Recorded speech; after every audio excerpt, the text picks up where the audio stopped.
Em 1º de julho de 1976, as autoridades da Alemanha encontraram um corpo em estado catastrófico. Uma menina que não se alimentava direito há meses havia morrido ao que tudo indicava, autópsia de desnutrição. Seu nome era Anneliese Michel, mas a sua história seria mundialmente conhecida no filme que foi chamado de O Exorcismo de Emily Rose, nome que a garota recebeu na ficção. Os pais da garota acreditavam que ela estava possuída por uma série de demônios, enquanto as autoridades viram o caso como uma negligência por parte deles que não cuidaram corretamente da filha, e que já havia perdido a capacidade de se responsabilizar por si mesma. Depois desse evento, seu caso foi estudado tanto no meio científico quanto no teológico, e ambos têm versões diferentes sobre o que aconteceu com aquela pobre garota. Hoje nós vamos buscar, através da psicologia, entender a verdade sobre o caso da Anneliese Michel. Se você já assistiu o filme O Exorcismo de Emily Rose, talvez venha com perspectiva para essa análise de que de fato aconteceu um caso de possessão demoníaca com aquela garota da Alemanha, a Anneliese Michel. Porém, conforme eu ia avançando na história de vida dela, estudando a sintomatologia e as propostas científicas apresentadas para explicar o que de fato aconteceu com a Anneliese, ficava cada vez mais claro que era muito improvável que se tratasse de um caso de possessão. Na verdade, por mais que exista todo um ar de mistério e de que aconteceu algo sobrenatural com a Anneliese dentro da nossa própria cultura, né, na disseminação daquele filme e tudo mais, é fato que a ciência explica sim o que aconteceu, ao menos apresenta uma perspectiva muito mais provável do que de fato aconteceu com ela, do que um caso de um evento sobrenatural em si. Eu vou apresentar tudo isso para vocês nesse vídeo. Eu sou Alan Hipólito, sou estudante de psicologia e esse é o canal Analisando Personagens. Por aqui nós falamos de psicologia relacionada ao mundo de séries, filmes, animes, jogos e atualidades no geral. Se você curte conteúdos como esse, já deixa o seu like aqui embaixo para que a gente possa cada dia trazer mais conteúdo e com cada vez mais qualidade para vocês. Agora vamos falar de psicologia. Anneliese nasceu em Klingenberg, um pequeno município da Alemanha, em 1952. Sua família era católica e as fontes relatam que desde muito cedo ela recebeu uma educação muito rígida, com punições físicas inclusive. Os ideais religiosos dos pais foram se incorporando rapidamente ao seu comportamento. Ela frequentava a missa 2 vezes por semana, ficava em penitência pelos pecadores orando, chegava até mesmo a dormir no chão para pagar pelos pecados dos impuros. Então, desde a infância, nós observamos que ela era muito devota à sua religião. Ela tentava compensar não apenas o que ela via como seu próprio erro, mas também o dos outros, tendo essa ideia de que se ela ficasse em penitência, ela poderia salvar a alma de outras pessoas, algo que no futuro iria evoluir de uma ideia para uma forte crença central da Michel.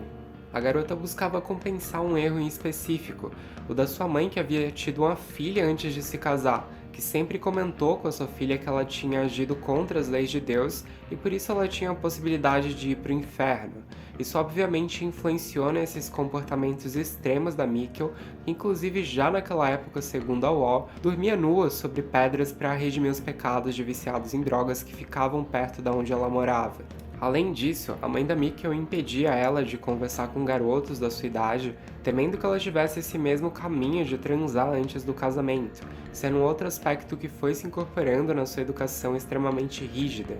As ideias que foram se construindo na garota eram que o pecado era a pior coisa que poderia acontecer para alguém, que isso deveria ser evitado a qualquer custo, que nós estamos o tempo todo errando, que somos seres imperfeitos por conta disso, e todos que não seguissem as leis da igreja queimariam no fogo do inferno. Agora imagino como foi para essa garota passar pela adolescência, com hormônios aparecendo, afinal aparecem para todo mundo, o desejo emergindo, ela repudiando tudo isso nela mesma, recusando todas as vontades que sentia e possivelmente se sentindo errada e suja por tudo aquilo, crendo que qualquer mínimo desvio a levaria a queimar no inferno. O que nós observamos na literatura é que quando as pessoas veem as suas vontades como reprováveis, elas começam a sentir aversão ao desejo, mas como o desejo faz parte de quem elas são, passam a sentir aversão a si mesmas. Tudo isso já era algo muito problemático que necessitava de terapia, afinal a visão que ela tinha de si já estava muito prejudicada desde a infância. Mas foi um fator que os pais nunca deram muita atenção por ser coerente com os valores que eles mesmos tinham. Ela também era uma garota normal nas demais questões, e a escola, tinha suas amigas, sua vida ali dentro da comunidade, então ninguém ligou muito. Eles só começaram a se preocupar quando, aos 16 anos, ela começa a ter convulsões e o médico neurologista que eles consultam diagnostica ela com epilepsia no lobo temporal, um distúrbio que causa convulsões, perda de memória, confusão mental, rigidez muscular e alucinações visuais e auditivas.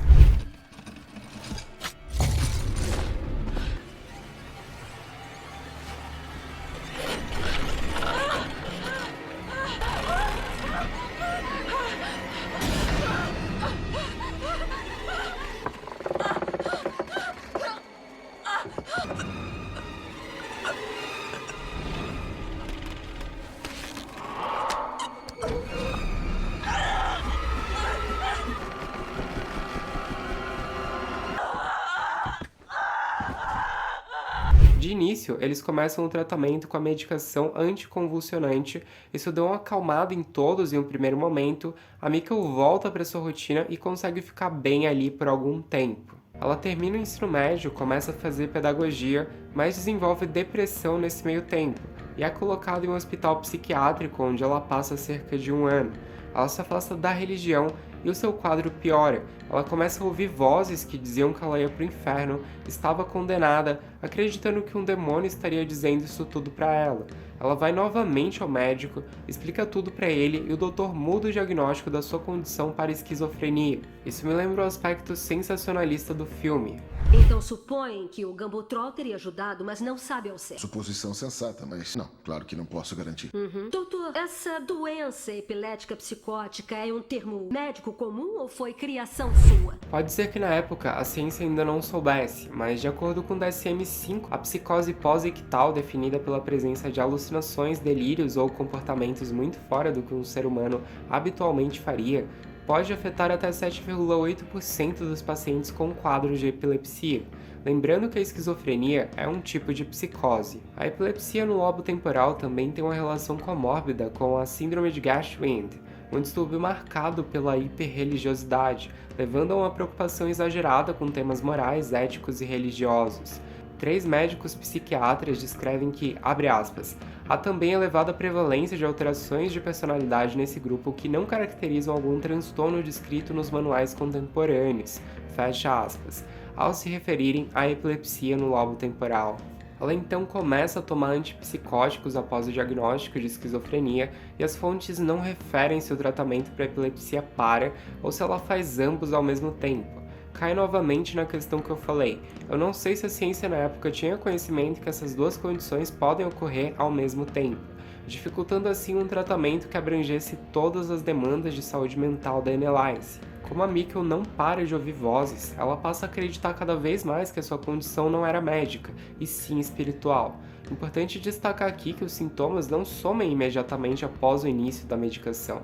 Leva algum tempo para que os medicamentos façam efeito. Além disso, muitas vezes os psiquiatras optam por começar o tratamento com a dose menor, que não vai ter um efeito definitivo sobre os sintomas, mas que vai servir para entender como que o corpo reage àquela dose e assim ir acertando a quantidade correta do remédio com o tempo, ou avaliar se é necessário tentar outra medicação. É por isso que nós temos mais de um remédio para o mesmo problema.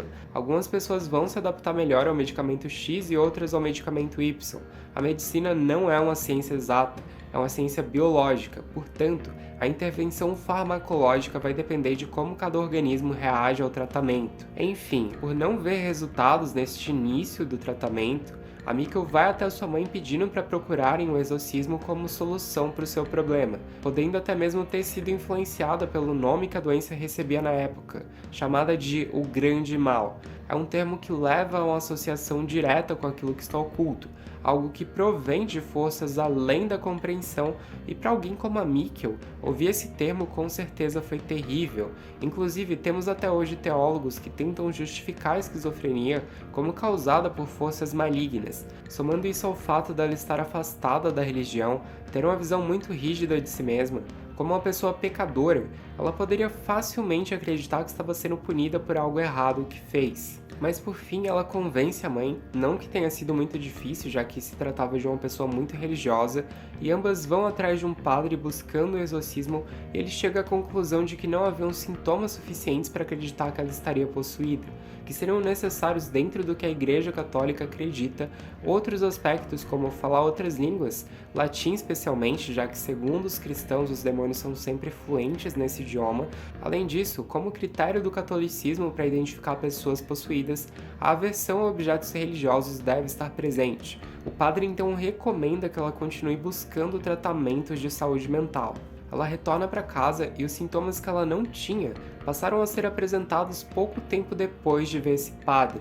Ela também começa a consumir mais literatura cristã relacionada a essa ideia de penitência, de pagar pelos pecados, fortalecendo um fator que víamos desde a sua infância, a de que o seu sofrimento ajudaria outras pessoas a escapar da condenação do inferno. Ela volta então a esse padre, o qual olha para Mikkel e pensa: Isso aqui é um demônio chamado Azelelé. E aí ele considera que já existe material suficiente para realizar um exorcismo na jovem. Consulta então um bispo que libera a prática, ela para com o tratamento médico totalmente, não toma mais remédios e é exposta a 67 tentativas de exorcismo que duraram 10 meses com 2 padres.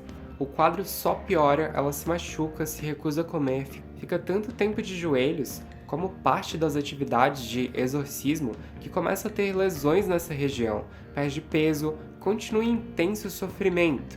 Eu me pergunto, se ela estava de fato possuída, por que eles não foram bem-sucedidos após 1, 2 ou até mesmo 10 tentativas de exorcismo? E a Mikkel se pergunta isso também, tanto que ela cria um delírio psicótico para explicar por que não estava funcionando. Ela diz que teve um sonho em que a Virgem Maria apareceu e disse que o sofrimento dela tinha um sentido, que se ela passasse por tudo aquilo, poderia salvar muitas almas, poderia provar a todos que o mal realmente existe. Gente, o que nós observamos em quadros de psicose é exatamente isso. Uma pessoa que está fora de si, ela não se vê como louca. Ela tenta criar uma narrativa que dê sentido ao seu delírio. E foi exatamente isso que a Mikkel fez. Ela explicou para ela mesma e para todo mundo ali que os exorcismos não estavam funcionando porque ela estava sofrendo para que outras pessoas acreditassem que de fato demônios existem, assim como o inferno.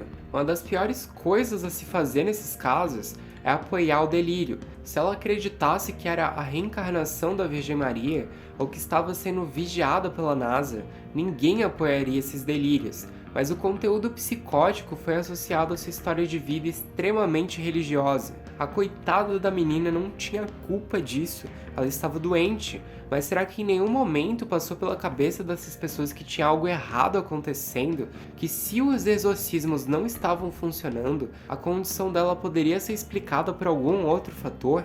Além disso, que eles precisavam fazer ela se alimentar, já que o tribunal da região já havia constatado que ela não tinha condições de cuidar de si mesma e estava entregue aos responsáveis legais. No tribunal, a defesa dos padres afirmou que ela não fazia questão de se alimentar, o que não é uma justificativa válida, já que ela não estava apta a tomar decisões por si mesma e seria possível para eles considerarem a internação dela e que a Mikkel recebesse alimentação intravenosa se fosse preciso. Essa relação em grupo infelizmente evoluiu para um transtorno psicótico compartilhado, em que pessoas que não têm uma condição de saúde que leva ao delírio, no caso os pais da Mikkel e os 2 padres, passam a acreditar no delírio da pessoa que está doente. Esses padres se deixaram seduzir pela ideia de que estavam realizando uma missão divina na Terra, ao ponto em que ninguém cogitasse outra possibilidade, senão a de que ela estava de fato possuída. Pesquisando, também descobri que alguns exorcistas deixam pessoas que supostamente estão possuídas sem se alimentar como uma forma de tentar enfraquecer o demônio, mas não tenho como confirmar se eles tentaram fazer isso.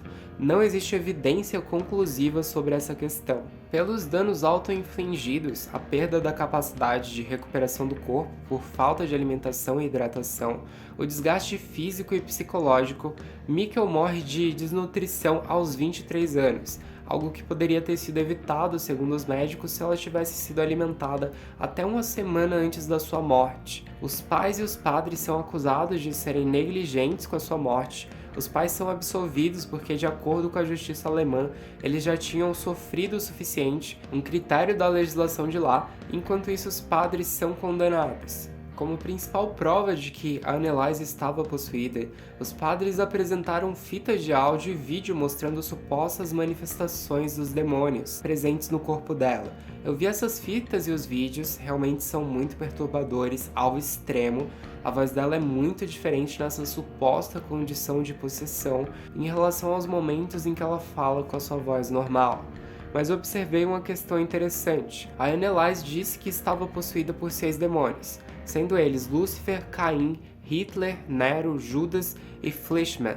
Esse último era um padre da região que havia feito algumas coisas erradas, mas nessas supostas manifestações não importava quem era a força maligna que estivesse no controle. O seu tom de voz era sempre o mesmo, as reações eram sempre as mesmas, gritaria, discurso desorganizado, sons muito parecidos. Acredito que supostamente eles deveriam ter vozes diferentes se fosse o caso, e não foi o que eu observei. Acredito que isso tem uma explicação por um dos sintomas que podem aparecer dentro do espectro da esquizofrenia, que é a catatonia, que são anormalidades no comportamento, e entre essas anormalidades existe a ecolalia. Ela poderia estar imitando sem ser de propósito, é claro, afinal ela estava doente, mas como um dos sintomas da esquizofrenia, a garota do filme O Exorcista de 1973, que foi lançado 3 anos antes da morte da Anneliese e antes dela começar a apresentar esses sintomas. Antes de começar a estudar esse caso, eu vi o filme e com a narrativa que eles criaram, fiquei até pensando se seria possível de fato que a garota estivesse possuída. Busquei analisar essa questão a partir das 2 visões de ambos os lados, mas quanto mais eu estudava a vida dela e o seu provável diagnóstico, mais ficava claro que é muito pouco provável que a Anneliese estivesse de fato possuída. O que nós observamos, infelizmente, é uma combinação de azar genético que resultou na sua epilepsia com a forma inadequada de criação por parte da sua mãe, recorrendo a punições e privações constantes, fornecendo um ambiente restritivo que com certeza contribuiu para que ela desenvolvesse depressão na adolescência, aliada ao fanatismo religioso, que ajudou a estruturar um sistema de crenças muito absoluto sobre pecado, Deus, religião, inferno, e quando essas crenças se combinaram com os delírios provenientes do seu provável quadro de esquizofrenia, ao invés dos pais seguirem na busca pela dose correta do medicamento, eles preferiram uma alternativa sem evidência científica de eficácia. Poderiam combinar suas crenças com o tratamento médico. Nada impediria que ambos fossem feitos ao mesmo tempo, mas seguiram recusando o que os fatos apontavam e, por fim, todos ali falharam com aquela menina, alimentaram o delírio psicótico ao invés de alimentar ela, e o resultado, infelizmente, foi a morte de uma jovem que não precisava ter perdido a sua vida, poderia estar viva e bem até hoje. Por aqui nós chegamos ao fim da análise do caso Anneliese Michel, representada na ficção no filme O Exorcismo de Emily Rose. É uma história muito triste, o que está feito não tem como voltar atrás, mas podemos mudar as vidas das pessoas que ainda estão aqui. Vocês não tenham dúvidas de que enquanto você assiste esse vídeo, alguém está passando exatamente pelo que a Anneliese passou. Não há nada de errado em as pessoas terem uma fé, acreditarem em um propósito maior, mas isso não pode ser justificativa para deixar de oferecer o suporte médico e psicológico para aqueles que precisam. O fanatismo religioso ainda mata milhares de pessoas todos os anos, e essa é uma questão que ainda precisa ser combatida. Se você quiser saber mais sobre a vida da Anneliese, eu vou deixar o livro O Exorcismo de Anneliese Michel aqui na descrição como primeiro link para compra na Amazon. Lembrando que ele está totalmente em inglês, porque ninguém nunca traduziu. Agradeço muito por assistir esse vídeo. Peço que você deixe o seu like se você ainda não deixou. Comenta aqui embaixo o que você acredita que de fato aconteceu nesse caso. E é isso, um grande abraço e até a próxima análise.